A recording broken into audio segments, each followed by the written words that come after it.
So here it is, 2026, and some of you might be rightfully annoyed that I'm still harping on this Joshua thing, and I get that, but here's the thing. First of all, this video I'm going to talk about is still live, and it's not going to be live for long because it's filled with cringy things that these people were saying back when they were all stuck in the hype of Joshua. And so that's going to go away, and I need to take advantage of it while I still can.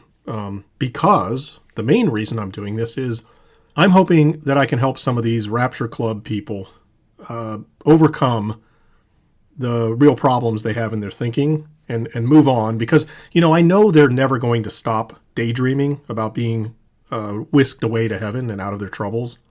I get the escapism. It's just part of life. But what they could do is learn from their mistakes and at least not be so arrogant going forward. At least tone it down. Remember how wrong they've been and why they were wrong. So at least they're not so accusatory. They're not so condescending and obnoxious and all the other things they were when Joshua was at his peak. So that's what I'm hoping they learn here. So I'm going to let them talk, and then I'll talk about the different lessons learned here. I've been getting a lot of accusations that I'm following a man because I'm putting I'm putting credence in the testimony of Joshua. But I want you guys to think about how ridiculous this is for a moment, okay? God has always worked by picking a person, usually of low stature, David the shepherd boy, Gideon, the least of his tribe, right? He picks one person of low stature, Moses. Let's take Moses as an example, all right? And he gives this man authority and power. So right there, Michael admitted that he looks to Joshua as a prophet of God, a direct prophet sent from God in the same manner as Moses. So, lesson learned here, Mike. Don't put guys on YouTube that we don't know, that we've never heard of before, who say things you like. They happen to have a message that is really, really cool and exciting to you. Don't put them on the same level as Moses, as David, as the prophets of old from the Old Testament or the New Testament. They're not the same. At the very least, Mike and the others, don't be so quick to jump on them as a prophet from God. We are supposed to judge people. We're supposed to be very careful about who we allow to use the name of God to tell us things that God is saying to us. Really, really careful, because it's really led to a lot of nasty things, has it not? Don't we have major religions of the world that are sending people to hell because of claims by someone who said they're a prophet of God? Aren't those most of the major religions? Just think about it. Okay, lesson number 2.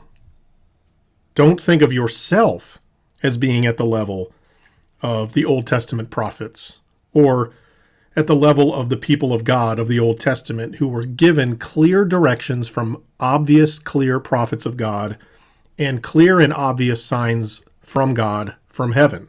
Let's hear what Shelley claims here in this bit. I think numbers 13 and 14. And it's when they went in to spy out the land. And it was Joshua, Caleb, and, it was the 12 the tribes. And 10 came back, with the big grapes and everything. And they were like, those lands amazing. But man, there's these giants, right? And these giants, we can't take them. But Joshua and Caleb are like, no, God is for us. We're going to go in and take the land. That's kind of how we are. We're up against all of these people saying, no, no, no, no, no. And it's our choice whether to stand in belief or unbelief. So, Shelley, the lesson here is in the future when fellow Christians, fellow believers are warning you to watch it, are showing you the red flags that this guy probably is not telling the truth about what he experienced with God, that, this has happened before. Joshua was not the first person to make the claim he was making. You should probably listen instead of getting stubborn and putting your fingers in your ears and saying, no, I'm not going to listen to anyone else but my own inner circle. And then I'm going to scold the rest of humanity and the rest of the church for not listening and not believing, calling them unbelievers. You all are unbelievers. We're on the side of God. We're on the side of Joshua, the Old Testament Joshua. That's who we are.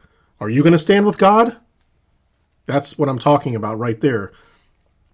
Be very careful in the future that you don't do things like that. Now, as I say that, as those words come out of my mouth, I just, every single Watcher channel does this all the time.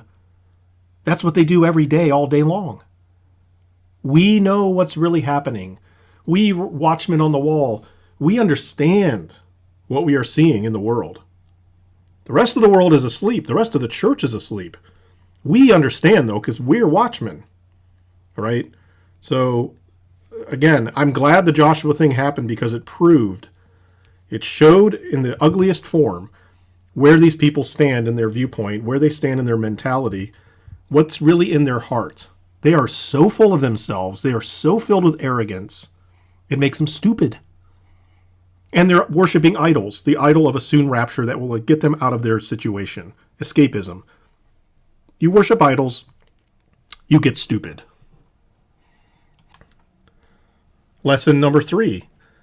Don't stake prophetic claims on people you don't know or on children. So we all remember how many times these same people got up in front of us, scolding us and mocking us and telling us, you're so clueless because look at all the kids, look at all the children on the internets that are declaring that Jesus is coming on September 23rd. How could they be lying? Kids can't lie. Kids can't lie. Sorry, it's hard for me to say that without chuckling. How else can you explain it, they said. So one of the more famous stories was this woman who claims that her autistic son gave her some kind of like prophetic utterance that September 23rd was the day and blah, blah, blah. I mean, he's autistic. How on earth would he know these things, right? And so all these guys were just blown away by this person they've never met, talking about a child they do not know. Some of them probably didn't even see the video. They just heard about the video. But here's what Chris said about it. My number 2 was Lauren. Same thing. Mm-hmm. Her son, the autistic child. That's when I said, you know what? I don't think she made that up either. There's just, the woman does not come across that way, and you can tell that child. Yeah. There's just no way. There's absolutely. Joel Osteen doesn't come across as making things up either. I mean, so I guess we should just trust him, right? I mean, what on earth? Where have we gotten to in Christianity when we say things like he just said? Oh, she doesn't come across as lying, so I'll just take her word for it. Forgetting about the fact that there could be other reasons that this autistic child said what he said. Autistic people, some of them have a knack for listening and remembering things and hearing details that most of us don't pick up. I mean, there is that. It's a well-known fact that some people with autism have that knack. Hey, I was just over here in the corner. I said a quick word to my wife about this or that. And months later, my autistic child remembered that and repeated it back to me. I didn't even know he knew that. Yeah, because he heard you say that. So, yeah, no. It's from God. It's from God. So, again, lesson learned, guys. Don't take the word of people you don't know at all, who are just on the internet talking about things and making claims. And if you're going to take their word for it, okay, but you know what? Don't use God's name to promote it, because guess what? You're using God's name in vain. And the last lesson here in this particular video, don't celebrate early. So here's Mike mocking and scoffing at the rest of the watchmen in the Watch Lying Club, which is just really hilarious to hear. It was amazing to watch them devour each other. He's mocking the everyday watch guys who didn't jump on board Joshua, and rightfully so, because he ironically rightfully stated, hey, you guys have no right to come after us for believing Joshua and this particular date when you've promoted other dates or other time frames for years and years and years, and they were all wrong, and you promoted those, and we were supposed to back you up. Why aren't you backing us up? Because we've been promoting Joshua's date. Is Joshua's date not good enough for you? Or, oh, I know what it is. You didn't think of the date. Joshua did. This humble man from South Africa gave us the date, and you don't like that. You wish you had come up with that date, so now you're going to diss all of us, right? That was a big debate going on, swirling around for about 6 weeks, which seriously, I sat back and laughed at it. It was fun to watch, but here's Mike celebrating early. The way he chose Joshua, right? You got all these, watchmen doing the studies and the blah, blah, blah, blah, blah. And they think they're so smart. And then God chooses some guy out of Africa that nobody's ever heard of before and he just hands him the dates, right? And he comes up and he just basically hands it. Here it is on a platter. Everybody been spending the last 20 years trying to figure this out with detective work, and here it is. And God has a sense of humor, man. We kind of figured that would happen.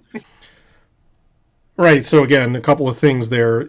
Absolute certainty that God handed him the date, which is just astounding to me that you would publicly declare that in God's name. I'm still astounded that a normal everyday guy would say that. And put his reputation on the line, and all these people are like, "Yeah, amen," And then, secondly, to declare, to say the quiet part out loud. Yeah, these people think they know everything, don't they?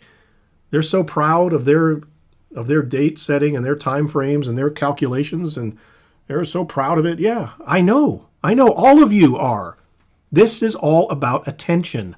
This is all about who's going to entertain their audience the most, who's going to get the biggest audience to get nice and excited for this event that never happens. That's what this is all about, Mike. Thank you for admitting that and showing that to the world. We appreciate it. So those are a few of the lessons learned that I saw from this video. I hope the watch liars listen. I hope they shut their channels down and stop talking about this entirely. But if they do continue on, I hope they at least tone things down, quit believing people they don't know, quit promoting people in the name of God that are false prophets before they've really done their homework. For the love, stop pretending that children on the internet are God's messengers, because that's really not a good idea. And don't celebrate early. You're going to look really, really stupid. By the way, in case